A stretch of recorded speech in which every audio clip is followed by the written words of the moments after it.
Ujjain police की भगवान महाकाल के भक्तों से ठगी करने वालों के खिलाफ कार्रवाई जारी है। इसी क्रम में श्रद्धालुओं को ठगने वाली फर्जी 7 वेबसाइट को बंद कराया गया है। उज्जैन के विश्व प्रसिद्ध महाकाल मंदिर दर्शन के लिए आने वाले श्रद्धालुओं के साथ ठगी के लगातार कई मामले सामने आ रहे हैं। कभी श्रद्धालु ठहरने के नाम पर होटल की फर्जी वेबसाइट से ठगा रहे हैं, तो कभी भस्म आरती के नाम पर। ऐसे में बढ़ती ठगी को ध्यान में रखते हुए एसपी प्रदीप शर्मा ने खुद मोर्चा संभाला और जांच शुरू की। पुलिस को एक बड़ी सफलता हाथ लगी है।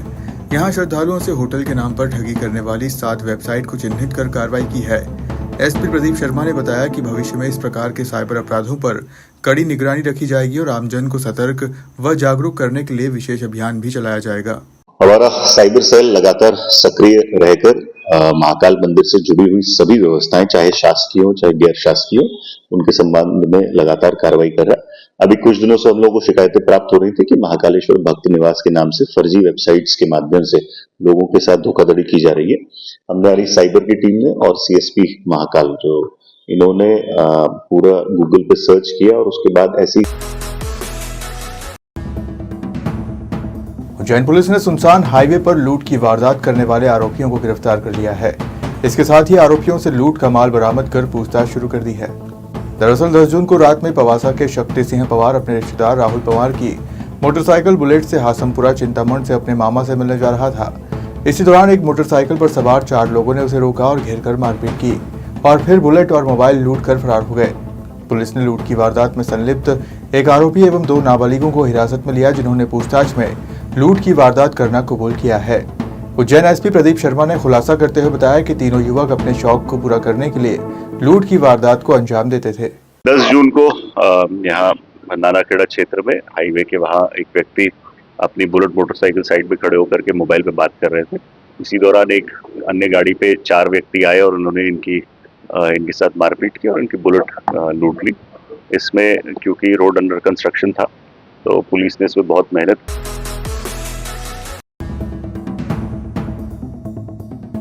अंतर्राष्ट्रीय योग दिवस के अवसर पर राजधानी भोपाल में मुख्यमंत्री डॉक्टर मोहन यादव, प्रदेश भाजपा अध्यक्ष वी.डी. शर्मा सामूहिक योग कार्यक्रम में शामिल हुए, जहां उन्होंने अलग अलग मुद्राओं में योग किया। साथ ही सीएम ने बताया कि योग ऐसा दिव्य द्वार है जहां शांति मिलती है। मुख्यमंत्री मोहन यादव ने अंतर्राष्ट्रीय योग दिवस पर भोपाल में अटल पथ पर आयोजित योग संगम कार्यक्रम में योगाभ्यास किया। इस मौके पर सीएम डॉक्टर मोहन यादव ने 11वें अंतर्राष्ट्रीय योग दिवस की प्रदेशवासियों और देशवासियों को शुभकामनाएं दी। सीएम यादव ने कहा कि प्रधानमंत्री नरेंद्र मोदी के नेतृत्व में पूरा देश और दुनिया इस दिन को मना रही है। उन्होंने इस बात पर जोर दिया कि दुनिया भारत के प्राचीन ज्ञान, विज्ञान और जीवन शैली से तेजी से परिचित हो रही है।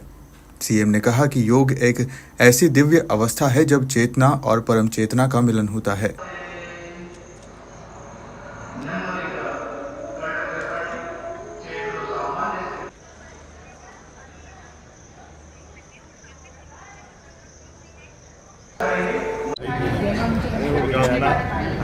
आज ही दिन हमारा कालगणना की दृष्टि से उत्तरायण से समाप्ति होकर के दक्षिणायन की तरफ बढ़ने वाला दिन, अर्थात सबसे बड़ा दिन धीरे धीरे आज से रात बढ़ने लगी।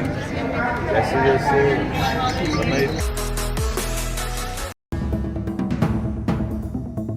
इंदौर में अंतर्राष्ट्रीय योग दिवस पर कई स्थानों पर सामूहिक योग का आयोजन हुआ। वहीं राजवाड़ा गणेश हॉल में केंद्रीय मंत्री ज्योतिरादित्य सिंधिया ने जनप्रतिनिधियों और नागरिकों के साथ सामूहिक योग किया। साथ ही बताया कि बेहतर जीवन के लिए व्यायाम आवश्यक है।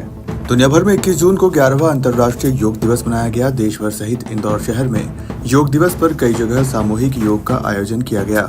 वहीं मुख्य आयोजन शहर के हृदय स्थल राजवाड़ा पर किया गया, जिसमें शामिल होने के लिए केंद्रीय मंत्री ज्योतिरादित्य सिंधिया, कैबिनेट मंत्री कैलाश विजयवर्गीय, सांसद शंकर लालवानी, विधायक रमेश मेंदोला, गोलू शुक्ला सहित बड़ी संख्या में भाजपा पदाधिकारी, कार्यकर्ता और शहरवासी शामिल हुए। होने पर इस आसन का अभ्यास गाएं। इस आसन का अभ्यास बाएं पैर से भी करें। बाएं पैर को मोड़कर उसके पंजे को दाएं पैर की अंदरूनी जांघ पर रखें।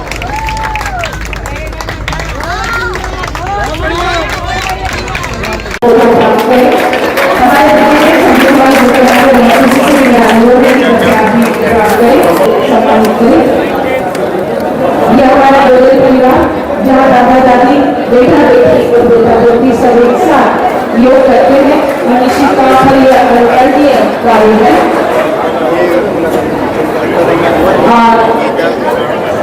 वहीं मीडिया से चर्चा करते हुए केंद्रीय मंत्री सिंधिया, कैबिनेट मंत्री कैलाश विजयवर्गीय, पूर्व मंत्री उषा ठाकुर और इंदौर कलेक्टर आशीष सिंह ने बताया कि प्रतिदिन योग करने से न सिर्फ ऊर्जा का संचार होता है बल्कि शरीर स्वस्थ रहता है। स्वस्थ शरीर में ही सकारात्मक विचार आते हैं। बेहतर जीवन शैली के लिए व्यायाम आवश्यक है। इस भारतीय योग विद्या को विश्व के कई देशों ने अपनाया है और आज और अपने आप को हम स्वस्थ बना पाएंगे तो राष्ट्र का निर्माण भी इसके आधार पर होगा। जोड़ने का काम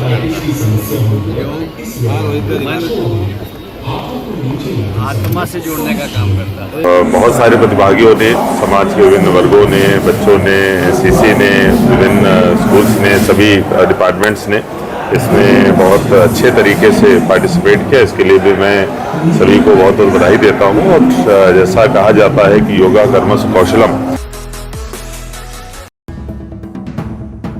धार पुलिस ने हथियार तस्करों के खिलाफ बड़ी कार्रवाई करते हुए अवैध हथियार फैक्ट्री का पर्दाफाश किया है। पुलिस ने मौके से एक आरोपी को गिरफ्तार करने के साथ अवैध हथियार का जखीरा बरामद किया है। दरअसल धार पुलिस को मुखबिर से अवैध हथियार की फैक्ट्री की सूचना मिली थी। सूचना के आधार पर पुलिस ने आरोपी के घर घेराबंदी कर दबिश दी और 90,000 रुपए कीमत के 23 नग अवैध देशी 12 बोर के कट्टे जब्त किए। इसके अलावा पुलिस ने आरोपी सतपाल के घर ही संचालित की जा रही अवैध आर्म्स निर्माण फैक्ट्री के उपकरण भी जब्त किए हैं, जिनमें लोहे की चादर, लोहे के पाइप, छोटे बड़े स्क्रू, हथौड़ी, कटर मशीन, ड्रिल मशीन, हाथ भट्टी, पंखा, ग्राइंडर मशीन और अन्य कच्चा सामान शामिल है।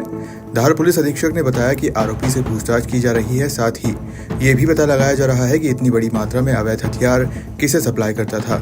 देखिए, धार पुलिस ने एडिशनल एसपी गीतेश गर्ग और एसडीओपी मनावर अन्नू बेनीवाल की लीडरशिप में थाना प्रभारी गंधवानी और साइबर टीम के प्रभारी प्रसाद गुंजाल की पूरी टीम ने अवैध आर्म्स पकड़ने में एक बहुत बड़ी सफलता हासिल करी है, जिसके तहत थाना गंधवानी के बारिया ग्राम के सतपाल को पकड़ा गया है। और सतपाल जब अपनी अवैध फैक्ट्री में अवैध शस्त्र बना रहा था तो रंगों हाथ उसको पकड़ा गया और पकड़ने के बाद उसके मौके से 13 अवैध देसी कट्टे जब्त हुए और उसके निशानदेही पे बना के कहाँ रखता है, कहाँ बेचता है, किसको सप्लाई करता है। इस पूछताछ में 10 और कुल 23 अवैध 12 बोर के कट्टे जब्त हुए हैं।